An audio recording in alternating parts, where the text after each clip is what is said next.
Gus, Ya, apa kabar nih Gus? alhamdulillah. Ini kemarin rame soal tambang-tambang nih, Gus. Tambang ya banyak lah isu turunannya gitu. Setelah masuk PBNU,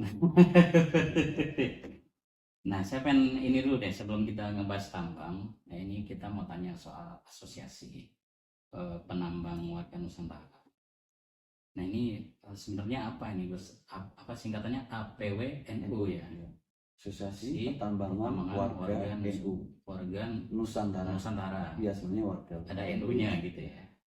Mungkin Gus bisa menjelaskan apa ini APWNU, terus kemudian apa ininya, visi misinya apa gitu, dan ini latar belakang terbentuknya APWNU ini apa? Mungkin kita mulai dari latar belakang dulu kan ya. Jadi APWNU ini hadir karena menyikapi waktu itu Pak Jokowi Presiden saat itu memberikan tambang kepada PBNU yang sekarang ada di Bengawan Utara, Kaltim. Nah, karena dikasih tambang, tentu selama ini kan NU kan tidak bermain tambang. Selama ini NU kan ngaji gitu ya, lebih fokus di pendidikan dan sosial. Tiba-tiba beliau ngasih tambang. Yang ini sebenarnya niatnya bagus. Kalau kita bisa mengelola tambang, maka segala kegiatan pendidikan sosial yang selama ini dilakukan oleh teman-teman di NU, maka biayanya ada. Jadi tidak lagi misalkan dengan proposal dulu sebelum kegiatan dan lain-lain. Nah, arahnya sebenarnya niatnya baik. Kemudian tapi ditangkap oleh masyarakat, netizen. Saat itu ditangkap bahwa ini NU kok ikut-ikutan nambang, ikut-ikutan rusak lingkungan. Nah, jadi karena ramai saat itu, kemudian para pendiri, para kiai mendirikanlah namanya Asosiasi Pertambangan Warga Nusantara. Yang awalnya namanya Asosiasi Pertambangan Warga Nahdlatul Ulama, tidak boleh oleh AHU. Kemudian jadi Nahdien, tidak boleh juga, akhirnya diubah lagi menjadi Nusantara. Dua kali perubahan di Kemenkumham ya saat itu. Nah, lalu apa sih tujuannya kami mendirikan ini? Tujuannya adalah untuk teman-teman di NU yang selama ini nambang sendiri-sendiri dan mayoritas itu tambangnya galian C dan lain-lain, kita satukan dalam bentuk asosiasi. Dan ternyata juga teman-teman yang punya tambang itu banyak, yang sekarang punya tambang, punya izin, kemudian yang punya juga alat berat, yang punya juga truk dan lain-lain, itu kita satukan. Namanya kan pertambangan. Jadi tidak melulu hanya pemilik piuk, tapi juga semua yang berhubungan dengan tambang, ditolak dan lain-lain. Nah, setelah kita satukan, kita ajak bergabung dalam satu sesi. Yang berikutnya adalah kita ingin mengajak mereka itu agar menambang dengan legal. Ini yang sangat penting. Kenapa legal? Karena yang bisa diterima atau yang menurut kami benar itu yang legal, yang punya izin. Kalau punya izin, tentu mereka membayar pajak. Kalau punya izin, tentu mereka membayar jaminan reklamasi. Sehingga tidak ada lagi pertanyaan, nanti mereka reklamasi tidak? Belum nambang aja sudah membayar reklamasi kan, dan bayar jaminan reklamasi. Yang nanti di belakang ini agak juga kendala, banyak teman-teman penambang yang sudah reklamasi, tapi pembayarannya ada masalah.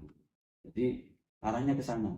Kami sangat tidak setuju dengan yang nambang ilegal, karena itu merusak lingkungan. Dari awal tidak ada AMDAL, tidak ada model tambang dan lain-lain. Tapi kalau yang resmi kami sangat sepakat, karena kan mereka ada model tambang, ada AMDAL, airnya larikan kemana dan lain-lain.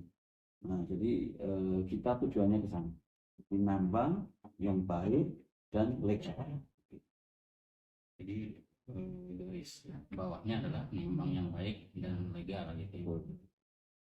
Tadi Gus bilang bahwa banyak juga ya ternyata warga NU yang punya tambang ya. Dari pengalaman mungkin udah sharing sama mereka gitu, pengalaman ini kan tambang ini, kalau kita bicara tambang otomatis langsung ke orang ini merusak lingkungan nih. Bicara tambang apapun tambangnya, kemarin ramai soal nikel gitu ya, bicara tambang pasti ngomongnya ini merusak lahan gitu ya. Nah, dari pengalaman teman-teman lama ini apa apa yang bisa dilakukan bahwa penambangan ini kita masih bisa untuk melestarikan lingkungan. Jadi kalau sekali lagi ya, kalau penambang yang legal itu kan dari awal kan udah dicek dulu lokasi mana yang boleh ditambang, lokasi mana yang tidak boleh ditambang. Tentu pemerintah kan sudah sudah memberikan RT RW tata ruang. Daerah sini yang boleh perumahan, daerah sini yang boleh pabrik, daerah sini yang boleh tambang, daerah sini yang enggak. Nah, artinya kita ini kan menambang di tempat yang diperbolehkan. Nah, berarti kan artinya memang daerah situ area tambang, bukan area misalkan banyak masyarakat dan lain-lain. Nah, kalau kemudian yang ilegal, nah ini kan karena mereka tidak ada izin, mereka tidak tahu ini lokasi yang boleh atau enggak, asal nambang, inilah yang masalah. Nah, jangan sampai yang kemudian yang dianggap merusak lingkungan yang ilegal tadi, yang legal, yang mereka sudah melakukan model tambang yang benar, tidak hanya lokasi tapi juga cara menambang, modelnya bagaimana, aliran airnya harusnya bagaimana, yang boleh diambil hanya seberapa dan lain-lain, kan itu sudah ada semua di amdalnya, di LKAP itu sudah ada semua, berapa banyak yang mau diambil itu semua sudah didiskusikan.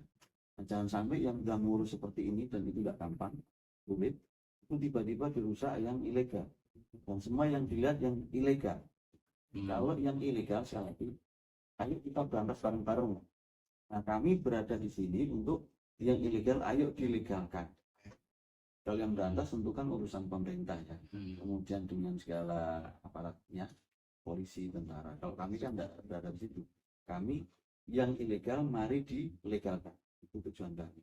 Sehingga mereka bayar pajak, pemerintah bisa melakukan banyak hal di area tambang, kemudian juga bayar jaminan reklamasi, sehingga seandainya ada 1-2 yang tidak melakukan reklamasi, pemerintah bisa melakukan reklamasi. Itu sebenarnya. Jadi jangan dibawa ke area yang ilegal, lingkungan, yang rusak lingkungan, atau yang banyak terkenal yang koridor, yang disebut juga pelaku tambang koridor. Ya, kalau dari secara ini kan namanya APW, jadi ini apakah terbuka untuk secara umum di tambangan atau memang ini hanya untuk warga NU saja gitu? Tentu ya, saya menyebutnya itu pada saatnya akan NU pada waktunya. Jadi yang mengaku NU ini rata-rata yang masuk di APW itu mengaku NU. Mengaku NU. Ya, atau mualaf ke NU. Karena setiap yang mau berarti strategis dong ke NU kalau mengaku jadi NU. Ya, saya pikir cukup strategis. Karena mau investor, kemudian pemilik tambang, kemudian pemilik alat berat dan lain-lain, ya mereka mengaku NU. Mungkin kita tahu lah ini dulunya bukan NU gitu ya, tapi kemudian mengaku NU. Bahkan yang maaf dalam tanda kutip non muslim, bukan berlaku untuk sara ya, yang non muslim pun ya saya gitu. NU gitu. Saya Kristnu katanya, Kristen NU atau Katolik NU gitu ya, atau Hindu NU gitu. Bahkan ada yang ngomong saya ini NU cabang Buddha gitu. Jadi memang kita sama-sama tahu karena NU kan sangat menghormati itu semua. Ya NU akhirnya gitu ya. Ini warga NU. Kalau semuanya ngaku menjadi NU, tapi APW NU ini apa yang nilai strategisnya apa gitu, kok semua orang menjadi NU pada waktunya gitu, apa yang menjadi keutamaan dari APW NU ini? Ya, sebenarnya kalau keutamaan kenapa mereka mau seperti itu ya harus ditanya ke mereka sendiri kan. Tapi yang pasti tentu yang kami lakukan adalah menjaga nilai. Jadi menjaga nilai, mungkin selama ini kan mereka sudah menambang dengan cara yang mungkin baik, itu sempurna sulit ya, seperti itu. Tapi mungkin sudah melakukan cara baik, sudah membayar pajak, sudah membayar ini sepertinya. Tentu kalau masih dituntut harus melakukan itu kan kita sama-sama tahu ya, dari pemerintah kan sudah mendapatkan haknya untuk mendapatkan pajak itu, ya kan ada sisi pemerintah juga yang harus melakukan misalkan pembinaan ke masyarakat dan lain. di luar CSR mereka ya. Kemudian apa namanya, mereka juga sudah melakukan jaminan reklamasi dan lain-lain, masih saja mungkin diserang, mungkin dilakukan ini. Nah mungkin bergabungnya dengan APWNU, mereka ingin ya ada wadah. Mereka sebenarnya ingin baik lah gitu ya, ingin baik. Maka kami juga mensyaratkan harus satu legal, harus kemudian menjaga hak-hak dari penambang. Contoh ketika jam ibadah ya harus dijaga. Makanya kami minta di tambang itu yang bekerja sama-sama kami itu mereka bangun masjid ya. Jadi ini musola atau masjid karena masjid, ya? Bagi kami kan kalau mereka mau sholat Jumat, kalau ini mau sholat kan nggak bisa, tapi kalau ini masjid mereka mau sholat Jumat kan bisa. Kita menyebutnya masjid. Nah masjid ini pun kami memfasilitasi nanti siapa yang jaga atau marbutnya, tolong BDNI terutama lembaga dakwah itu untuk mengirim marbut ke situ. Ngirim marbut ke situ, masjid tersebut kita kasih internet, merek baik ya, internet itu. Si marbut ini tetap kita kuliahkan. Jadi mereka tetap bisa kuliah, pendidikan dapat, tapi menjaga bisnis. Nah tujuan ke depan masjid ini setelah dibangun oleh perusahaan yang nambang tadi, sehingga kan ada CSR yang untuk masjid ini. Ke depan masyarakat yang mau mondok nggak usah lagi mungkin jauh-jauh ke Jawa dan berikutnya, anak-anak situ bisa mondok di situ. Nah mondok di situ sambil ini belajar pertanian, sehingga nanti pasca tambang reklamasi sudah dilakukan, yang akan garap lahan itu ada. Jadi kita bisa mikirnya udah jauh. Ada salah satu kiai kami itu yang dikasih tanah pasca tambang di Kaltim itu pribadi, nggak bisa melakukan karena apa? Perusahaannya sudah terlanjur pergi, CSR sudah dikasihkan yang lain, kemudian dana jam mereka sudah dilakukan semua, ya dikasih tanah, nggak bisa apa-apa, nggak ada dananya kan. Tapi kalau kita mulainya dari saat mulai nambang, maka di saat nanti berjalannya itu butuh ongkos, CSR ada. Nah di saat perusahaan ini selesai nambang, mereka keluar, ini udah settle, ada santri, ada ini, sehingga melanjutkan pertanian, melanjutkan ini itu bisa. Kebetulan di PPNU juga ada namanya lembaga pertanian, jadi kita bekerjasama juga, kemudian kita bekerjasama dengan ahli-ahli untuk mengembalikan tanah pasca tambang biar agak cepat bagaimana. Kan kita tahu ya, karena kan untuk hara dengan udah hilang, maka harus dikembalikan dulu. Nah kami sudah belajar sampai di sana. Banyak ke depan seperti itu. Oke, ini udah panjang ya ininya ya, strategic planning udah panjang ya. Memang kalau kita bicara tambang ini pasti space tadi orang pasti nggak ada perusahaan itu. Namun apakah dari PWNU ada semacam mungkin edukasi gitu, mungkin bagi yang saat ini penambang liar beroperasi gitu. Kalau beroperasi sendiri ya mungkin edukasinya udah berjalan lah. Itu yang namanya ngaji tambang anggota ya. Ya ini sekarang juga dakwah juga saya lihat Iya. Maksudnya masyarakat gitu. Cuman yang satu lagi nih kalau yang sahabat, bagi penambang yang liar yang saat ini masih mungkin beroperasi gitu, mungkin ada edukasi mereka apakah merangkul atau seperti apa gitu, sehingga minimal kerusakan lingkungan yang dilakukan oleh oknum ya, penambang liar ini dia bisa dikurangi. Jadi gini sebenarnya, kami sih kalau kami ini bukan aparat, jadi sifat kami merangkul. Toh kami melakukan diskusi dengan ada sekitar 70 sampai 80 kelompok lapor penambang koridor yang ini di Kalimantan Timur. Nah kita edukasi, kita ketemu mereka, bahkan salah satu pimpinannya kita coba ajak ke PPNU gitu, mengajak ke sana, kita ajak sholawatan dan lain-lain, setelah itu kita ajak omong. Kalau nanti izin kami ini sudah jalan, karena kami juga mengajukan izin dan juga mitra yang kerjasama sama kami ternyata sudah jalan, saya bilang sudahlah, kamu nambanglah di tempat kami saja. Toh sama, gitu kan, pekerjaannya sama. Nah mereka ini sebenarnya ketika ngurus izin mungkin ongkos nggak punya, tapi kalau untuk nambang punya. Nah tapi selama ini belum ada wadah, saya harus nambang di mana. Nah selama ini yang punya izin resmi nggak ngasih wadah juga. Ini hasil analisa kami ketika diskusi sama mereka. Nah ada 80 kelompok ini kan luar biasa ini. Mereka sudah biasa nambang dengan dikejar-kejar gitu ya, nambang tiba-tiba ada drone dari Polda, ini cerita mereka. Nah artinya ketika kita kasih wadah yang pas, mereka kan sudah punya pengalaman tambang, tinggal diarahkan, nanti kita cari ahli yang bisa mengarahkan mereka nambang yang di tempat yang kita punya, legal yang kita ada kan sama aja.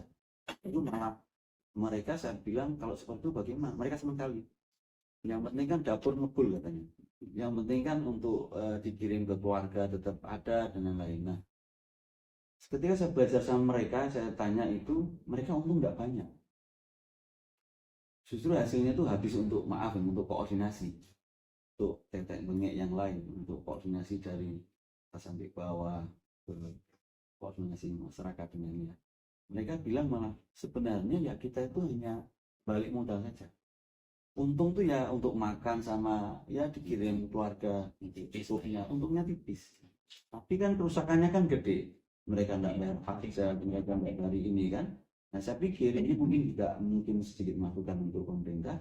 Seandainya mereka ini kemudian diarahkan, ditaruh di tambang yang resmi, saya pikir malah bagus itu. Artinya kan mereka ada kerjaan yang terus berjalan. Toh ongkosnya saya lihat ongkos kalau mereka nambang itu juga murah, tidak yang banyak, karena kan mereka ongkosnya seperti orang nambang biasa itu, tapi kan hasilnya kemudian dikasihkan ke pihak yang seharusnya tidak menerima, ke pihak tidak menerima, sehingga mereka dapatnya kecil kok. Nah kalau mereka ini kita pindah ke tempat yang resmi, mereka mau, karena perubahan diskusi agak intens gitu, mereka mau dipindah dan mereka senang, sehingga hasilnya kita ambil untuk dijual ke tempat yang resmi.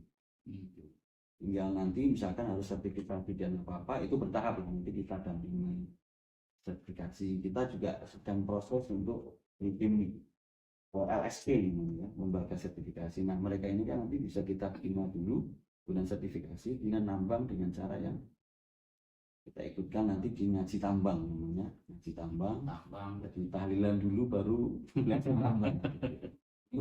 untuk agar mereka itu hatinya tersentuh dulu. Kira-kira seperti itu. Jadi saya pikir masih ada cara lah untuk menggandeng kemudian ditaruh di tempat yang resmi. Iya. Itu kalau bicara itu ya, kalau kita kaitkan dengan apa namanya yang kemarin rame ya di Raja Ampat gitu. Kan kalau yang di viral itu kan perusakan ya, kan yang terjadi, bahkan mungkin sekarang mencabut izin untuk empat perusakan. Ini PWNU melihat isu-isu seperti ini tuh seperti apa gitu. Ini mungkin tidak hanya di Raja Ampat, dan tempat lain juga banyak, tapi belum viral aja karena mungkin viral gitu. Kalau di Raja Ampat juga destinasi sekarang. Nah bagaimana Pak APWNU melihat hal ini? Artinya kalau pemerintah sudah memutuskan mencabut, berarti kan sudah final. Tentu APWNU mendukung itu. Jadi berarti ditemukan kerusakan, ditemukan pelanggaran ya. Memang kan ada pengusaha ini yang mungkin dia resmi semua tapi melakukan pelanggaran.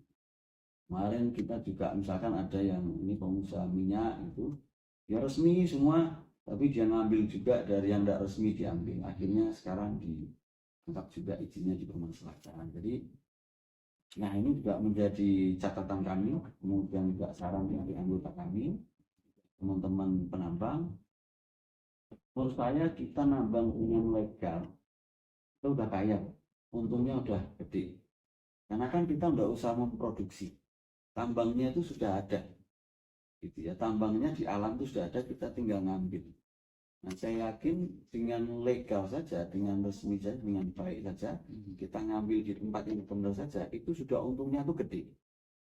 Nah seringkali yang menghancurkan kan gredi, kalau kemarau atau rakus. Nah kerakusan ini yang kami tidak setuju.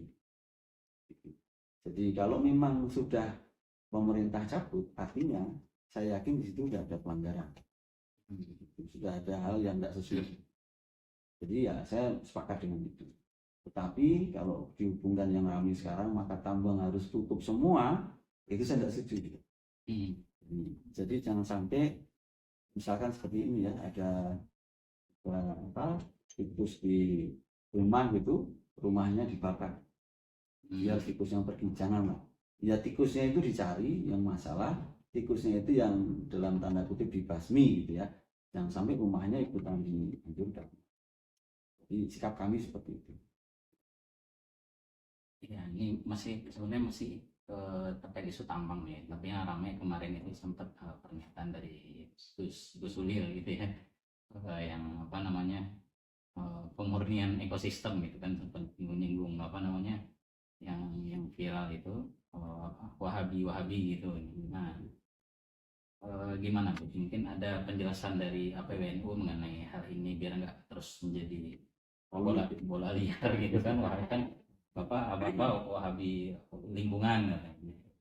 Ya, jadi kalau memotong kan yang ramai di medsos itu kan dipotong-potong. Itu yang Di pernyataan pajak apa dipotong bagaimana. Jadi sebenarnya yang dimaksud betulin menurut saya itu jangan terlalu apa-apa, kalau terlalu itu tidak baik.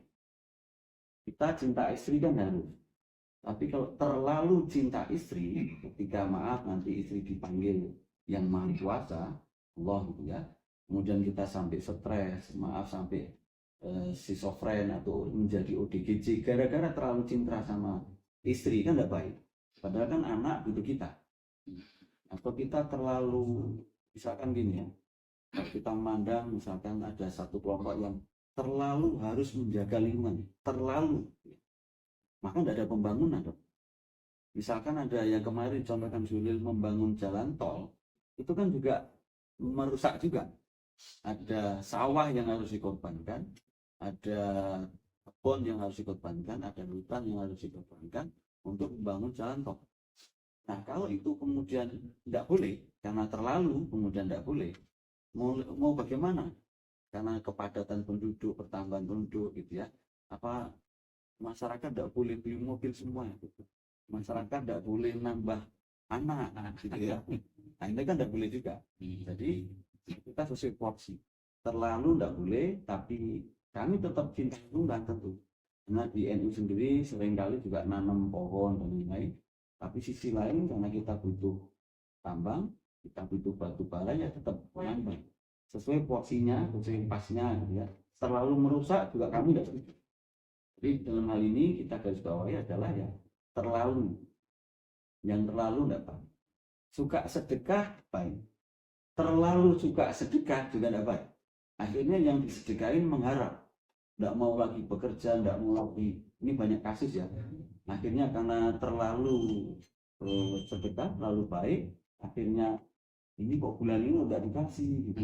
Namanya sedekah kok udah ditunggu kan, udah berharap, ini kan tidak baik juga. Akhirnya menimbulkan kemalasan. Jadi sedekah baik, terlalu sedekah beribadah baik, terlalu beribadah pun tidak baik. Ada hak anak, ada hak istri untuk kita bekerja. Bekerja baik, terlalu bekerja juga tidak baik. Ada hak untuk main sama anak, ada hak untuk main sama. Terlalu ini yang harus digarisbawahi. Maksudnya seperti itu. Nah istilah Wahabi yang dibawa Gus Ulil pun sebenarnya kan memang dari dulu ada NU, ada Wahabi. Nah Wahabi ini yang terlalu saklek dengan teks, yang terlalu saklek dengan teks tanpa melihat kondisi, itu bagaimana. Contoh, ada di berbagai daerah yang sholat asar itu adzannya itu jam 4 sore atau jam setengah 5 sore. Karena kesepakatan masyarakat situ pada bertani semua, pulang bertani setengah 5 baru adzan. Nah, dianggap tidak boleh. Dianggap itu tidak boleh. Dengan terlalu saklek dengan teks. Nah itu yang kami tidak sepakat. Jadi semua itu sebenarnya kan bisa dikondisikan, bisa dibicarakan harus enaknya itu bagaimana.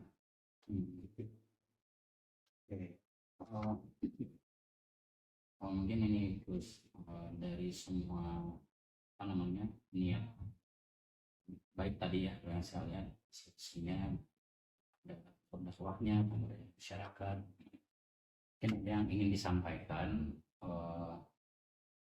bahwa mungkin masih ada pihak yang memandang PWNU ini memandang mungkin negatif gitu, ini seperti ada yang ingin disampaikan ke mungkin bagi masyarakat yang belum tahu gitu, ini PWNU ini sebetulnya seperti ini. Bagi yang memandang sini tentu kami berpikirnya ya Rasulullah itu kan maha baik, itu pun ya saat itu Yahudi memandang sini, padahal yang dibawa Rasulullah ya kami tentu tidak bisa memaksakan untuk semua itu memandang bahwa sepakat dengan tambang, itu tidak bisa. Ya biarlah yang tidak sepakat dengan tambang biarkan, tapi sekali lagi ketidaksepakatan itu jangan terlalu. Nah kami yang menambang juga tentu hormati juga kami yang sepakat dengan tambang, dengan kemudian kami melibatkan masyarakat dan lain-lain, tetap supply batu bara gitu ya. Kalau saat ini tidak supply batu bara kan kita juga bingung ya. Ini kalau teman-teman di NU itu ini, wah ini yang tidak sepakat sekali sama tambang ini bagaimana, mereka chat di status dan lain-lain pakai infus, sedangkan infonya ada 4 kandungan yang itu hasil tambang, ada emas, ada iridium, ada aluminium, dan lain-lain itu hasil tambang gitu. Nah artinya janganlah terlalu gitu ya, janganlah terlalu tidak suka pada satu hal, tapi juga jangan terlalu suka dengan satu hal, sehingga itu tetap kami di Portino. Kalau nanti kami terlalu suka dengan tambang bahaya juga, nah seperti cerita tadi ya, suami terlalu sayang sama istri melupakan anak, dan sekitar istri meninggal gitu, maka anaknya sampai lupa, dia sampai maaf ini sampai mungkin menjadi ODGJ dan lain-lain, itu dapat. Maka kami pun ingin ya biasa seperti porsi, kami tetap nambang, tapi juga kami akan berusaha juga di sisi lain membantu sisi lain yang peduli lingkungan. Jadi ada CSR yang memang nanti kita arahkan ke sana. Kami belum mulai nambang pun sekarang ini juga kami di Sukabumi sudah mulai ke ibu-ibu itu kita ajarin bagaimana menanam sayur, menanam tumbuhan yang keras gitu ya, sehingga nanti menghasilkan selain untuk udara yang bagus tapi juga menghasilkan ekonomi. Itu yang kami lakukan. Jadi kami juga tidak setuju tambang banget lalu tidak cinta lingkungan, tidak juga. Kami juga sangat cinta lingkungan, tapi kami tetap nambang. Teman-teman yang tidak setuju dengan tambang silahkan, tapi jangan juga menghujat yang kira-kira itu masukan kami ya, saran kami untuk Oke Gus, jadi komitmen ya buat menjaga kelestarian lingkungan. siap. Oke, makasih Gus, terima kasih. Terima kasih. Waktunya. Sampai jumpa. Tahun-tahun